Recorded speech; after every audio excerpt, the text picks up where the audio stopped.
Hello, family lamp.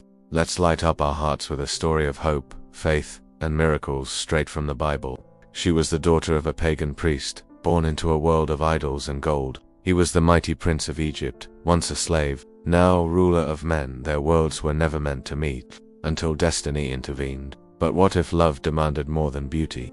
What if it required a total transformation? This is the untold story of a woman who gave up everything to follow the one true God and won the heart of Egypt's most powerful man in the bustling palace of Pharaoh. Joseph, the Hebrew who rose from the dungeon to become governor of all Egypt, was admired by all. Women swooned, nobles bowed, and Pharaoh called him Asenath, the revealer of secrets. He walked the halls with calm authority, his wisdom unmatched, his heart grounded in faith. Yet, despite all his power, his heart remained untouched by romance. He had seen the danger of superficial love, and he waited for something deeper, something divine. From the palace, in the city of On, a beautiful and proud young woman named Asenath, daughter of the high priest of the sun god Ra, lived in a world of ritual and reverence. She had grown up among silken drapes and golden idols, her every word obeyed like a divine decree. Men admired her, and women envied her.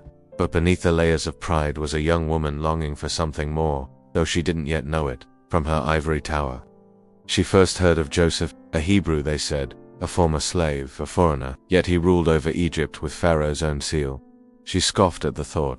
How could Pharaoh allow a Hebrew to rule us, she said, her voice filled with disdain. To her, Joseph was a disruption to the order she had known all her life. But fate has a way of unsettling our comfort. One day she saw him. He was tall, clothed in simple but noble robes, with a calm dignity that silenced even the proud. His eyes held kindness, but also fire, the kind that saw through falsehood. Asenath turned away quickly, but something stirred in her heart. She tried to forget his face, but it haunted her thoughts like a whisper in the night. She fled to her private tower, where no one could see her turmoil. Her heart wrestled with strange feelings, confusion, longing, even fear.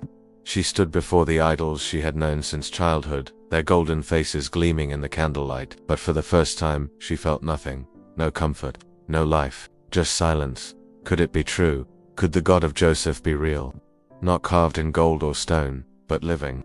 She locked herself in her chamber, refusing food or drink. Her servants whispered among themselves.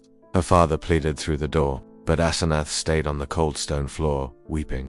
Days passed. On the third day, she rose and shattered every idol in her chamber. On the fourth, she cried out, "O God of Joseph, if you are real, change me, make me worthy. I want to know you, not as Joseph's God, but as mine." On the seventh night, as the stars gleamed over the city of On, her room filled with a soft, radiant light, a heavenly figure appeared, neither fully man nor angel, but clothed in purity.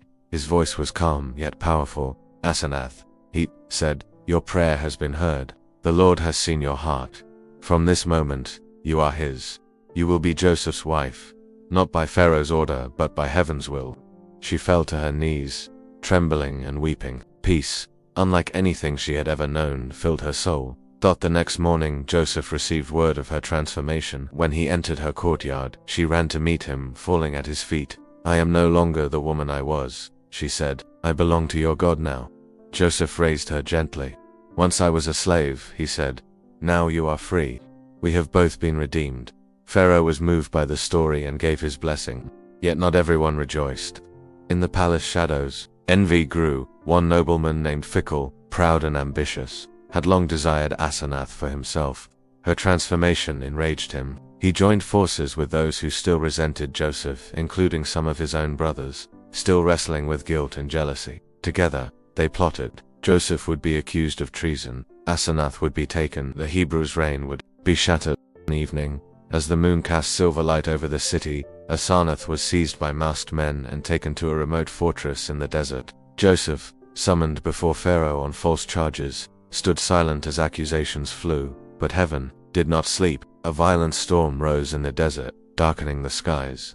One of the conspirators, stricken by fear and guilt, confessed the entire plot to Pharaoh. Guards were sent. Meanwhile, Asenath, brave and unbroken, escaped through a hidden tunnel. She wandered alone through the desert, until a humble shepherd, one who had once heard Joseph speak of God, found her and helped her return to the palace. Pharaoh, furious at the betrayal, ordered the conspirators punished. He declared a celebration, not just for justice, but for divine intervention. Joseph and Asenath were wed in splendor. Their union was not one of politics, but of promise.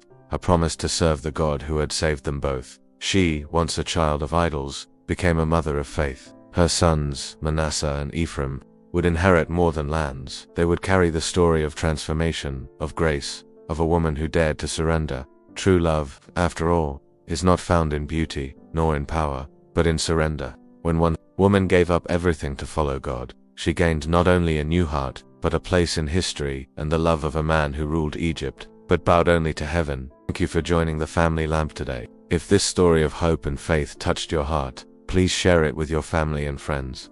Come back soon for more stories that shine God's light in your life. Until next time, keep shining bright and trusting in the miracles God can do through you.